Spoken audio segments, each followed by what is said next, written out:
बिस्मिल्लाहिर्रहमानिर्रहीम। खित्ते में पाकिस्तान की पोजीशन एक मरतबा फिर मुस्तहकम नज़र आती है। ईरानी सदर पाकिस्तान के दौरे पे और डोनाल्ड ट्रंप भी पाकिस्तान के कुछ दोस्त नज़र आते हैं। और दोस्त हम इसलिए भी कहते हैं कि जिस वक्त वो हिंदुस्तान के ख़िलाफ़ बात करते हैं, हिंदुस्तान के ख़िलाफ़ ट्वीट करते हैं, तो हमें अच्छा लगता है, अपना अपना सा लगता है। उसकी वजह यह है कि हिंदुस्तान का रवैया खित्ते के अंदर एक बदमाश का सा रवैया था। सिर्फ पाकिस्तान के साथ नहीं बल्कि हिंदुस्तान के जितने भी पड़ोसी हैं सारे ही हिंदुस्तान से नाला और नाराज़ और परेशान नज़र आते हैं, उसकी शरारतों से परेशान नज़र आते हैं। उस शरारतों की परेशानी के पीछे एक बड़ी वजह अमेरिका की आशीर्वाद भी थी, जो आहिस्ता आहिस्ता दस्ते शफ़क़त हटता हुआ दिखाई दे रहा है। खित्ते की सूरत हाल होगी क्या? पाकिस्तान क्या इसी तरीके से ईरान को भी होस्ट करेगा, चाइना को भी होस्ट करेगा और अमेरिका के साथ भी अच्छे ताल्लुकात रखेगा?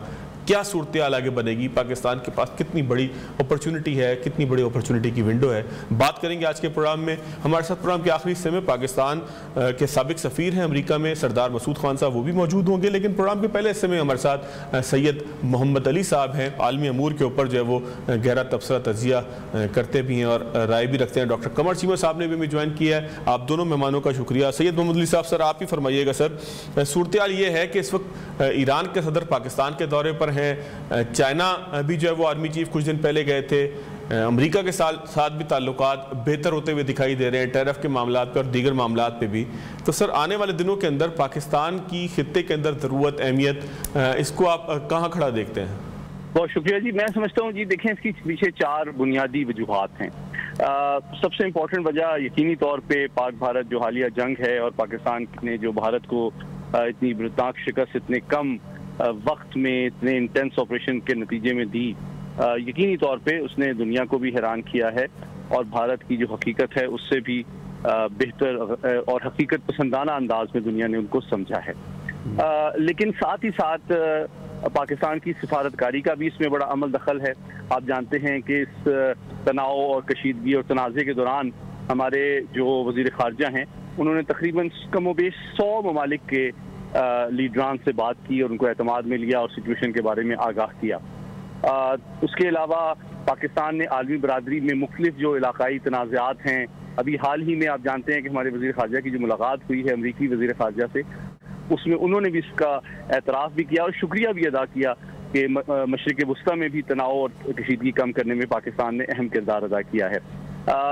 मसले फ़लस्तीन हो, यूक्रेन जंग हो, तमाम दुनिया के जो कशीदगी है और मामलात हैं और मसाइल हैं, उसमें पाकिस्तान एक इंतहाई ज़िम्मेदार और मुस्बत किरदार अदा करता रहा है।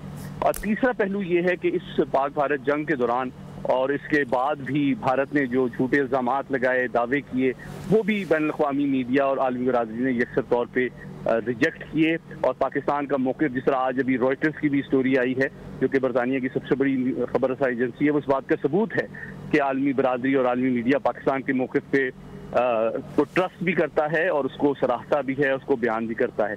तो ये तीनों डोमेन्स में आप देखें, चाहे फौजी महाज हो, चाहे सफारती महाज हो, चाहे इंफॉर्मेशन डोमेन हो, पाकिस्तान ने इंतहाई जिम्मेदारी का मुजाहरा किया है। जबकि भारत इसके मुकाबले में एक गैर जिम्मेदार जारह रियासत के तौर पे सामने आया है, जिसने दाखिली शॉर्ट टर्म सियासी मकासद के लिए आलमी अमन को, इलाके की सलामती को, अपने अवाम के टैक्स पेयर मनी को और अपनी अफवाज की जानो माल को और उसकी इज्जत को भी दाव पे लगाने की कोशिश की है।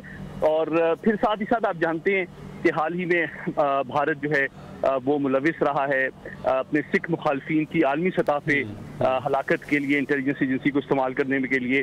और इसका सबूत ये है कि अभी हाल ही में अमरीकी सदर ने भी एक खत एक मशहूर सिख रहनुमा को भी तहरीर किया है, जो कि इस बात का सबूत है कि अब भारत को न सिर्फ जनूबी एशिया बल्कि आलमी अमन और सलामती के लिए भी एक खतरा गर्दानते हैं।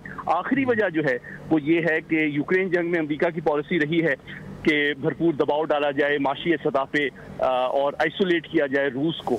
लेकिन तकरीबन पिछले साल $52 अरब का तेल भारत ने खरीदा है, जिसपे बहुत सख्त नाला है अमेरिकी हुकूमत कि जनाब हम आपको चीन के खिलाफ खड़ा कर रहे थे और आप हमारे ही पीठ में खंजर ठोंक रहे हैं रूस की माली मावनत करके। तो ये वो तमाम वजूहात हैं जिसकी बुनियाद पर यूँ लगता है कि आलमी ताकतें जो हैं वो पाकिस्तान को एक इंतहाई जिम्मेदार और लॉन्ग टर्म रिलायबल पार्टनर के तौर पे देखती हैं, खित्ते में एक नेट सिक्योरिटी स्टेबलाइजर के तौर पे देखती हैं और भारत को बतदरीज इलाके और आलमी अमन के लिए एक खतरा गर्दानती हैं।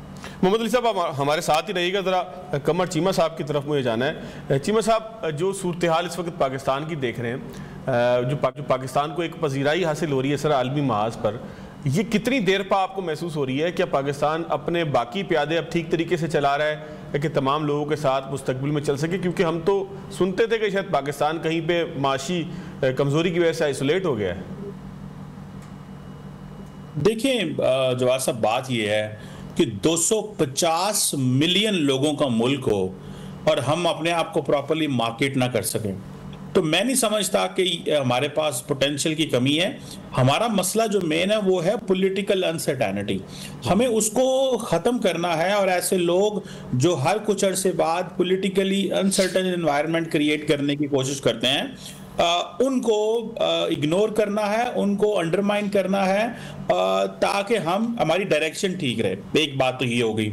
दूसरा, मैं समझता हूं कि जिस खूबसूरती के साथ पाकिस्तान ने अपने रिलेशंस को बैलेंस किया है, कि देखिए आप अमेरिका के साथ जो है वो खड़े हैं, पाकिस्तान के फॉरेन मिनिस्टर वहाँ जाते हैं, आर्मी चीफ जाते हैं, सदर से मिलते हैं, चाइनीज़ के साथ भी अच्छे मरासम है। आज चाइना से हमने नए हेलीकॉप्टर जो है वो आर्मी में इंडक्ट किए हैं, मिलिट्री हार्डवेयर हम चाइना से ले रहे हैं, फाइनेंशियल स्टेबिलिटी हम वेस्टर्न फाइनेंशियल इंस्टीट्यूशन से ले रहे हैं। सो कई लोगों को कहना ये था जनाब कि पाकिस्तान जो है वो तो शायद प्रो चाइना है, कईयों को कहना है प्रो अमेरिका है, प्रो पाकिस्तान है, और ये पाकिस्तान की लीडरशिप ने इसको एस्टैब्लिश किया है। अब हम ये जो सवाल है कि कितनी देर तक ये चल सकता है, मेरा ख्याल है कि अगर हम घर में, हमारा घर ठीक है तो हमें बाहर कोई प्रॉब्लम नहीं है। हम बहुत कुछ बाहर से जो है वो मैनेज कर रहे हैं। हमने देखें अमेरिका के साथ, बेशक अमेरिका ने ईरान पे हमला कर दिया, पाकिस्तान ने कितनी बोल्ड पोजीशन ली, इसके बावजूद हमारे अमेरिका से ताल्लुकात मुतासर नहीं हुए,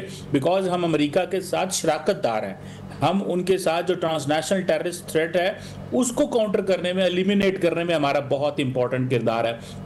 वेस्टर्न वर्ल्ड भी हमें अप्रिशिएट कर रही है, चाइना हमारे साथ है। सो हमें अपना घर ठीक करना है और हमें अपने आप को मार्केट करना है। ये जो 250 मिलियन लोग हैं, ये जो अभी तो वैसे हमारे पास एग्जैक्ट डाटा भी नहीं है, क्योंकि हम पॉपुलेशन सेंसस नहीं करवाते और फिर हम उसके अपने पॉपुलेशन के नंबर को अंडरमाइन करते रहते हैं। सो अगर हम ये पूरा नंबर देखें तो ये नंबर बड़ा इंपॉर्टेंट है। भारत अपने नंबर की बुनियाद पर दुनिया में खेल रहा है कि हमारी मार्केट बहुत बड़ी है, हमें इस अंदाज से देखा जाए। सो मैं समझता हूं कि दुनिया हमारे साथ काम करने को तैयार है, डिस्पाइट द फैक्ट कि ग्लोबली पोलराइजेशन है। लेकिन हम देखें, हम एक मिड साइज पावर हैं और अपने इंटरेस्ट को बड़े केयरफुली वॉच करते हैं। हम चाइना, अमेरिका और देखें हम ब्रिक्स के का भी मेंबर बनना चाहते हैं, SCO के मेंबर हैं, हम वेस्टर्न वर्ल्ड के साथ अटैच हैं, तो बहुत खूबसूरती से ताल्लुकात को बैलेंस किया है। ये आइंदा भी बैलेंस रहेंगे। All what we need is कि हमें घर में अपना पॉलिटिकल टेम्परेचर ठीक रखना है, बाकी हमें कोई मसला नहीं है। ठीक हो गया। मोहम्मद अली साहब, सर डेट इकोनॉमी जब कहा ट्रंप ने रशिया की और इंडिया की इकोनॉमी को, एक उसके ऊपर भी तबसरा कीजिएगा। और फिर हम देख रहे हैं कि रशिया के साथ शायद कशीदगी बढ़ रही है, कि जो वो कहते हैं कि जी जो एटॉमिक सबमरीन है उनको पोजीशन करने का ट्रंप साहब ने हुक्म दे दिया है। तो ये कोई नई डेवलपमेंट हो रही है खित्ते में, या बयान के जवाब में जो है वो एग्रेशन है? देखिए, पहले मैं भारतीय मईशत पर एक मुख्तसर तज़िया कर दूं। देखिए, पहली बात जिससे मैंने पहले गुजारिश की कि अमेरिका में जो भारत का एक गैर जिम्मेदाराना रवैया है वो तो यकीनी तौर पर बाइस तशवीश है, लेकिन उनमें ज़्यादा गम और गुस्सा इस बात पर पाया जाता है कि जनाब एक जानिब हम आपको 15 साल से कील कांटे से लेस कर रहे हैं, न्यूक्लियर टेक्नोलॉजी ऑफर कर रहे हैं, इंडो यूएस न्यूक्लियर डील हुई है, इंडो पैसिफिक स्ट्रेटजी में आपको महवर और मरकज की हैसियत हासिल है। दूसरी जानिब आप ब्रिक्स में जाके एक डी-डॉलराइजेशन की पॉलिसी की भी सरपरस्ती और उसको लीड कर रहे हैं। दूसरी जानिब जो है आप एक मल्टीपोलर वर्ल्ड ऑर्डर भी बनाना चाहते हैं। तीसरी जानिब जो है आप रूस के सेकंड बिगेस्ट एनर्जी इंपोर्टर बनते हैं और तकरीबन $52 अरब का तेल खरीदते हैं, ऐसे टाइम पे जब अमेरिका सख्त पाबंदियां आयद कर रहा है रूस पे और पूरी नेटो ममालिक पे वजन डाल रहा है, उनको मजबूर कर रहा है कि वो रूस से एनर्जी लेना बंद करें। तो इसकी वजह से इन माशी मामला, और चौथी बात जो ट्रम्प साहब को जाती तौर पे भी आप जानते हैं कि वो बड़े कोहनामश और मशहूर बिजनेसमैन भी हैं, उनका अपना भी तजुर्बा है, और जितने भी ट्वीट्स हैं उसमें वो कहते हैं भारत हमारा दोस्त है लेकिन वो हमें बेवकूफ़ बना रहा है। बॉटम लाइन ये होती है कि जनाब दुनिया में सबसे सख्त टैरिफ्स हैं उनके पास, अमेरिका की जो इंडस्ट्री है उसको वो मार्केट एक्सेस नहीं दे रहे, हाईएस्ट टैरिफ्स लगा रहे हैं, और एक जानिब वो फ्री मार्केट की बात करते हैं, जैसे अभी डॉक्टर चीमा ने कहा, लेकिन हकीकत ये है कि ये फ्री मार्केट इंडिया की नहीं है और वो दुनिया की इंडस्ट्री को वो अपनी मार्केट का एक्सेस नहीं देते और अपने छोटे फार्मर और इंडस्ट्री को वो प्रोटेक्शन देते हैं। और अगर वो अब इसकी वजह से मैंने कल भी कहा कि सदर मोदी अब वज़ीर आज़म मोदी बहुत सख्त मसाइल में दो चार इसलिए होने जा रहे हैं कि एक जानिब से बहुत सख्त अमरीकी टैरिफ लग रहे हैं कि भाई आप अपना मार्केट को खोलें हमारी इंडस्ट्री के लिए, और दूसरी जानिब उनका जो छोटा तबका है ताजिर और काश्तकार और सनतकार वो दबाव डाल रहा है कि हमें प्रोटेक्शन जारी रखें। तो अब मोदी साहब अमरीकी अलायंस और डोमेस्टिक पॉलिटिक्स की गिरदाब में फंस चुके हैं, और मैं समझता हूं कि जो उनको अपोजिशन की क्रिटिसिज्म का और तनकीद का सामना है उसके मुकाबले में जो माशी दबाव उनके करोड़ों छोटे सनतकारों और काश्तकारों की तरफ से पड़ेगा वो उनकी हुकूमत के लिए बहुत मैं समझता हूँ मुज़िर साबित होगा, और उनके लिए मैं समझता हूँ सियासी मुस्तकबिल बहुत उनका तो जब उनके लिए मुश्किलात आएंगी तो मुश्किलात को ऑपरेशन पहलगाम की तरह तो वो हल करने की कोशिश नहीं करेंगे कि जिसमें फिर उसके बाद ऑपरेशन सिंदूर शुरू हुआ पहलगाम के एडवेंचर के बाद?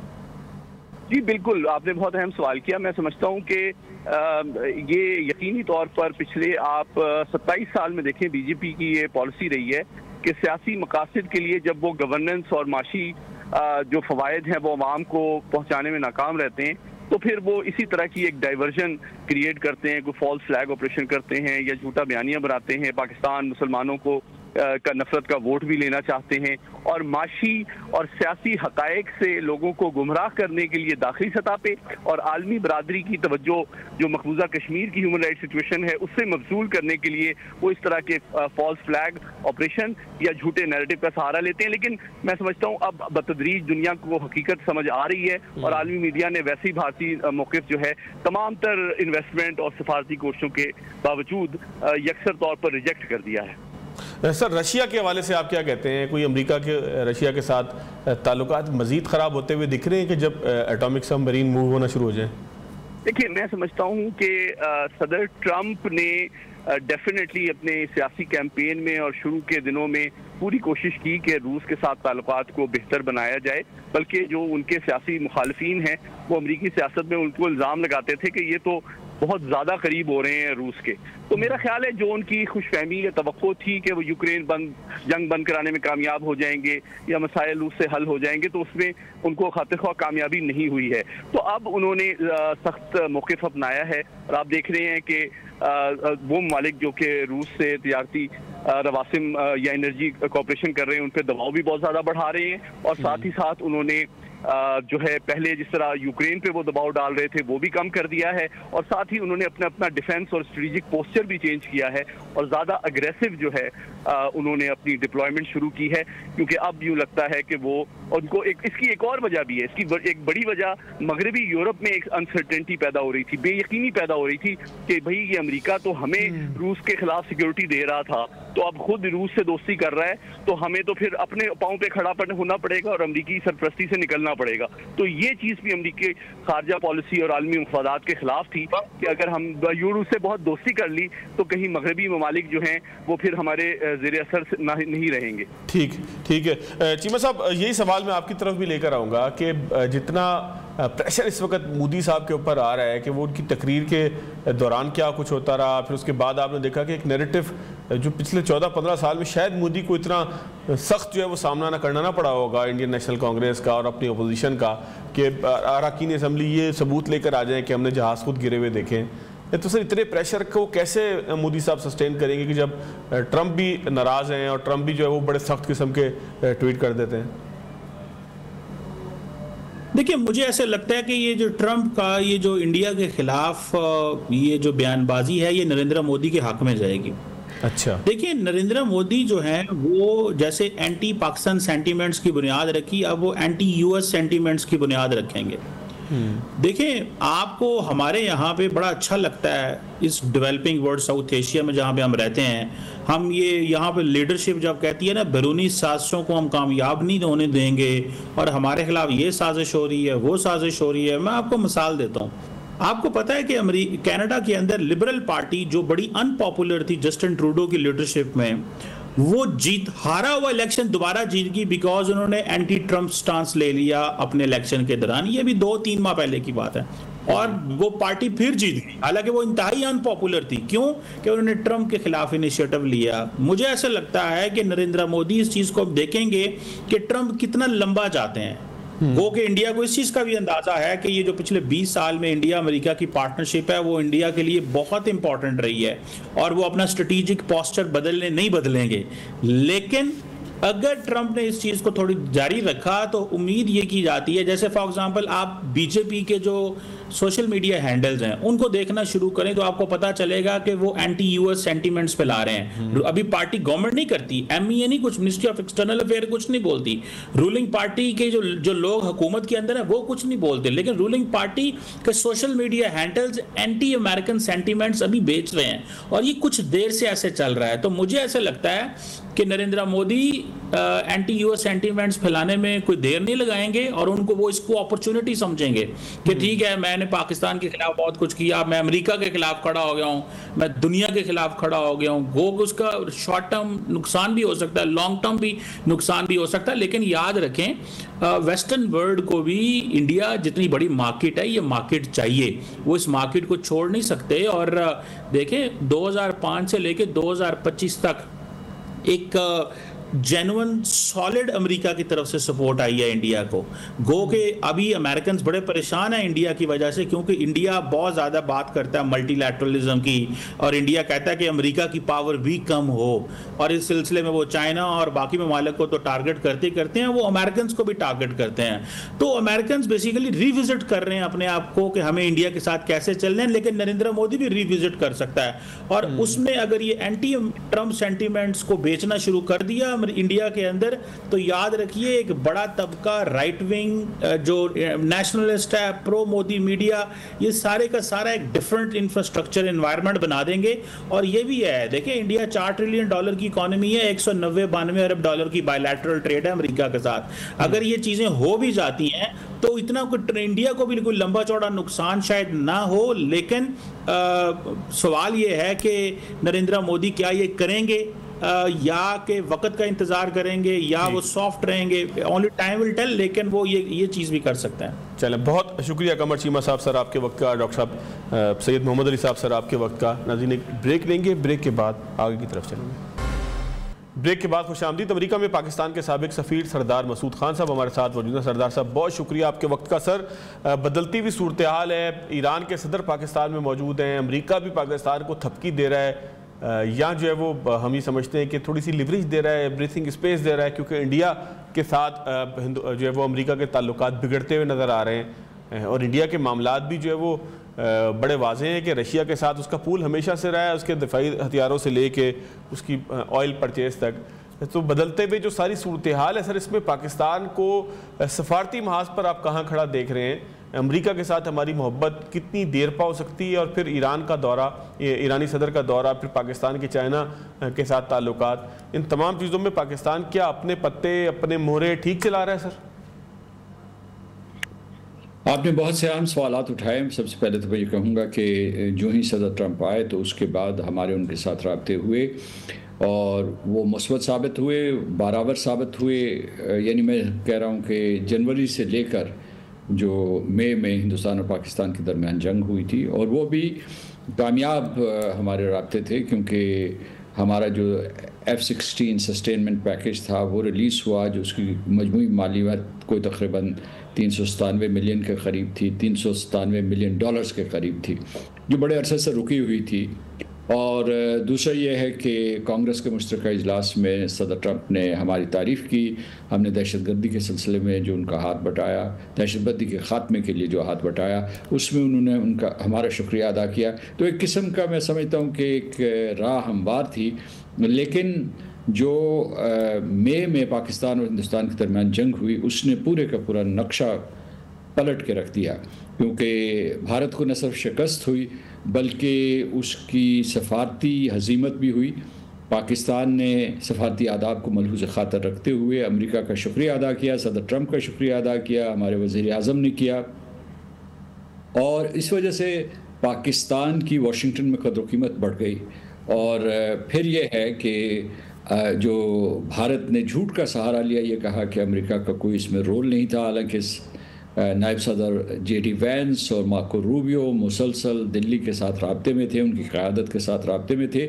तो एक तो ये सूरत हाल थी जिसकी वजह से पाकिस्तान और अमेरिका के ताल्लुक़ात बेहतर होना शुरू हुए, लेकिन जो आपकी अस्करी बरतरी थी, जो आपका सफारती बयानिया था, या जो ज़राए इब्लाग का बयानिया था, इनको फ़ौक़ियत हासिल हुई। तो इस वजह से एक नई दहलीज़, एक नई स्ट्रेटजिक दहलीज़ अमेरिका और पाकिस्तान के दरमियान कायम हुई। दूसरी चीज़ ये थी कि अमेरिका जो है गुज़श्ता कई बरसों से हिंदुस्तान के बारे में शक शुबे का शिकार था। एक तरफ तो उसे एक बहुत बड़ा पहलवान बना रहे थे इस इलाके का कि जी वो चीन से मुकाबला करेगा, लेकिन उसमें ना सलाहियत थी ना उसकी नीयत थी, और ये सब पे वहाँ आश्कार हो रहा था। और दूसरा ये है कि वो बहुत ही दोगली गेम खेल रहा था। एक तरफ अमेरिका का स्ट्रेटेजिक पार्टनर था, उसके दुश्मन रूस के साथ उसके ताल्लुकात बहुत मजबूत थे, उसके साथ जितना भी वो फ़ायदा उठा सकता था तजारती वो उसने उठाया, असला उनसे ख़रीदा। चीन के साथ भी उसकी कोई दुश्मनी नहीं थी बल्कि तजारती और माशी ताल्लुकात बढ़ा रहा था।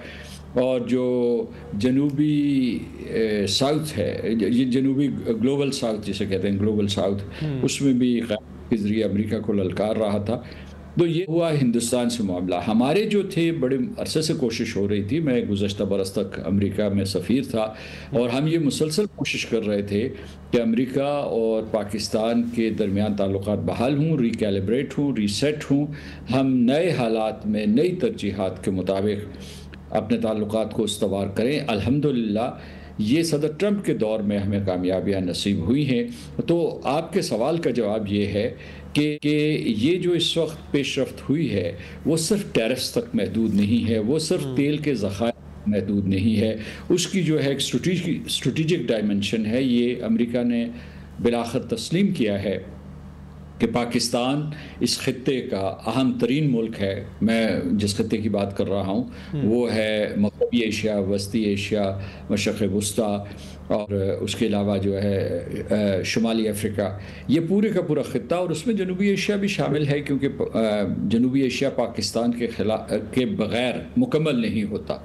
तो मैं इसलिए कहना चाहता हूँ कि अमेरिका ने दुरुस्त और साइब फैसला किया है, और इसके नताइज पाकिस्तान के लिए तो अच्छे होंगे ही, अमेरिका के लिए भी अच्छे होंगे, और पूरे खत्ते के लिए अच्छे होंगे, क्योंकि जिस किस्म का यहाँ इम्बैलेंस था, अदम तवाज़ुन था, उसको दुरुस्त किया गया है। और मैं समझता हूँ कि आने वाले सालों में हमें कोशिश करनी चाहिए कि किस तरीके से पाकिस्तान इस इलाके में अमन और सलामती के हवाले से अपना कायदाना रोल अदा करे, और पाकिस्तान के अवाम के लिए खुशहाली के लिए नए दरवाजे खोले। अच्छा सर, ये जो इंडिया के साथ इख्तलाफ है डोनाल्ड ट्रंप का, एक के बाद एक ट्वीट आ रहा है, ये आप कितना तवील समझते हैं कि क्या इंडिया साइड तब्दील कर लेगा? क्योंकि तारीखी एतबार से इंडिया रशिया के साथ ज़्यादा अलाइन नज़र आया है, दिफाई मुआहदों के हवाले से, दीगर मामलात के हवाले से। तेल लेने भी सबसे पहले इंडिया ही पहुंचा, और उसके बाद उसको रिफ़ाइन करके आगे बेचता रहा। तो डोनाल्ड ट्रंप साहब की इस वक्त जो अमेरिका से इंडिया के साथ नाराज़गी है, ये आपको लगता है कि इसका कुछ सस्टेन करेगी, चलती रहेगी आगे, या इंडिया कोशिश करेगा कि कोई रास्ता निकले बीच का? देखिए, एक तो ये हो सकता है हम कहें कि नरेंद्र मोदी की और सदर ट्रंप की ज़ाती नाराज़गी है, तो ये ज़ाती नाराज़गी नहीं है। एक हिंदुस्तान में आपको भी मालूम होगा, आप इन चीज़ों के ऊपर गहरी निगाह रखते हैं, कि वो हिंदुस्तान में बहुत रूनत, गुरूर, तकब्बुर आ रहा था। सिर्फ पाकिस्तान के मामले में नहीं, वो अमेरिका को ललकार रहा था, चीन को धमका रहा था, सिर्फ रूस के साथ उसके अच्छे ताल्लुकात थे, और उसके बाद जो हमसाया ममालिक हैं उनके साथ तो उसने ताल्लुकात बिगाड़े हुए थे। सिर्फ पाकिस्तान ही नहीं, बांग्लादेश देख लें, श्रीलंका देख लें, नेपाल, मालदीव्स। तो एक तो ये उसका अमूमी रवैया जो था वो एक रोग स्टेट का था, और वो ये कह रहा था कि वो जो चीज़ मांग रहे थे वो एक्सेप्शनलिज्म, कि वो जो भी गुनाह करें उनको माफ़ कर देना चाहिए क्योंकि वो बहुत बड़ी ताकत बन गए, और अमेरिका के मद्दे मुकाबल भी खड़ा हो गया था।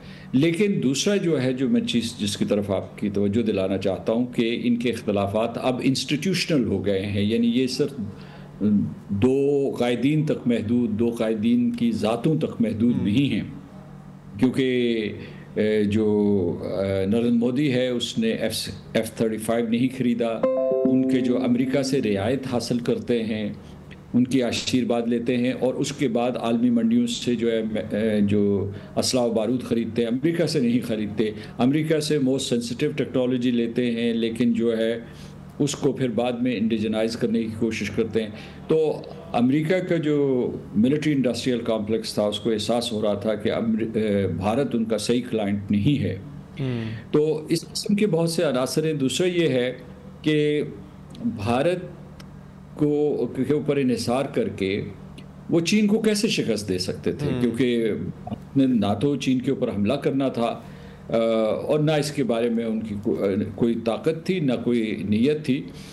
उसके मुकाबले में वो क्यों ना चीन के साथ बराह रास्त मुज़ाकरात करें, मामला तय करें, वो ताइवान हो, वो इंडो पैसिफिक हो, एक ऐसा मुल्क जिसके ऊपर एतबार ही नहीं किया जा सकता, वो कैसे जो है मिसाइल्स फायर करेगा जो हिमालय से पार जाएंगे। अच्छा सर, अब एक नैरेटिव हम देख रहे हैं कि इंडिया के अंदर भी मोदी के ख़िलाफ़ बड़ा सख्त किस्म का बन गया है कि उनको हजीमत उठाना पड़ी जब पार्लियामेंट में वो पहुँचे। उनका जो इंटेलेक्ट था, पूरा एक इंटेलिजेंसिया था, वो सारे का सारा अब ख़िलाफ़ हो गया है मोदी के। मतलब मेरा ख्याल है 14-15 साल के अंदर शायद सबसे कमज़ोर मूवमेंट उनके इक़्तिदार की है। तो मोदी इससे ओवरकम कैसे करेंगे सर, आपको क्या लगता है? किस मुहिम के ज़रिए वो इसको ओवरकम करने की कोशिश करेंगे? नरेंद्र मोदी जो अपनी लोकसभा में गए हैं तो उनकी जगह हसाई भी हुई है, उनके ऊपर तनकीद भी हुई है। लोगों ने उनकी तकरीर को सुना, फिर जो उसका तज्जिया किया, जो उसके जवाब आए, उससे ये ज़ाहिर हुआ कि नरेंद्र मोदी कंट्रोल में नहीं हैं। और उसके बाद वो राजनाथ सिंह, अमित शाह, सारे के सारे जो है झूठ का सहारा ले रहे हैं, क्योंकि और झूठ जो है ना उससे झूठ पकड़ा जाता है क्योंकि उनके झूठ के कई वर्जन्स आ रहे हैं। तो कल भी लोकसभा में यही हुआ। लोकसभा में जो है अपोजिशन ने, राहुल गांधी ने, प्रियंका गांधी ने, उसके अलावा जो दूसरे बाकी लोग थे, उन्होंने सवालात पूछे कि भाई आप बता दें कि सदर ट्रंप ने इस किस्म का कोई किरदार अदा नहीं किया था हिंदुस्तान और पाकिस्तान के दरमियान जंगबंदी के सिलसिले में। वो इसका कोई जवाब नहीं दे सकते। उन्होंने ट्रंप का नाम नहीं लिया, चीन का नाम नहीं लिया, सिर्फ ये इल्ज़ाम धर दिया राहुल गांधी के ऊपर और कांग्रेस के लोगों के ऊपर कि वो पाकिस्तान के तर्जुमान बन गए। इससे ज़्यादा कमज़ोरी क्या हो सकती है? आपका सवाल ये है कि उनका क्या मुस्तकबिल है और उनकी जो साख बुरे तरीके से मुतासर हुई है, क्या वो अपनी हुकूमत को क़ायम रख सकेंगे, या जो बयानिया उन्होंने दिया हुआ था हिंदू बरतरी का, क्या वो कायम रह सकेगा? तो मैं समझता हूँ कि उनके ये जो नफ़रत की बुनियाद पे एक डॉक्ट्रिन था वो अपनी इंतहा को पहुँच चुका है, क्योंकि वो न सिर्फ मुसलमान दुश्मन था, न सिर्फ मसीही दुश्मन था, बल्कि वो दलित दुश्मन था। दलित जो है उनकी तादाद 25 से 30 करोड़ के करीब है, और उनको तमाम बुनियादी इंसानी हुकूक से महरूम किया हुआ था। तो इस तरीके से तो रियासतें नहीं चल सकती। तो अब देखिए कि उन्होंने यानी एक किस्म का जुनून तारी कर दिया था इलेक्टोरेट के ऊपर। अब देखना यह है कि क्या ये जुनून बरकरार रहेगा या जुनून ख़त्म हो जाएगा। हमारे लिए सबसे बड़ा ख़तरा ये है कि जब भी आपका दुश्मन शिकस्त खाता है तो उसके बाद उसके दिल में ये होती है कि वो बदला ले, अपनी अफवाज में, अपने अवाम में हौसला बुलंद करने के लिए या हौसला कायम करने के लिए। तो हमें तैयार रहना चाहिए वो एक मरतबा फिर फॉल्स फ्लैग के ज़रिए कोई इस किस्म की मुहिम जोई ना करें जिसका वो पाकिस्तान को निशाना बनाए। बहुत शुक्रिया सरदार मसूद खान साहब हमारे साथ मौजूद थे, साबिक सफ़ीर हैं पाकिस्तान के अमेरिका में। सरदार साहब ने बड़ी वाज़ेह बात की कि कोई ना कोई फॉल्स फ्लैग ऑपरेशन के हवाले से पाकिस्तान को तैयार रहना चाहिए, और इस हवाले से बात भी हो रही है क्योंकि मोदी साहब इस वक्त परेशान है, और परेशान भी थोड़े बहुत नहीं काफ़ी हैं। आज के प्रोग्राम से इतना ही, नाज़रीन याद दीजिएगा। अल्लाह हाफ़िज़।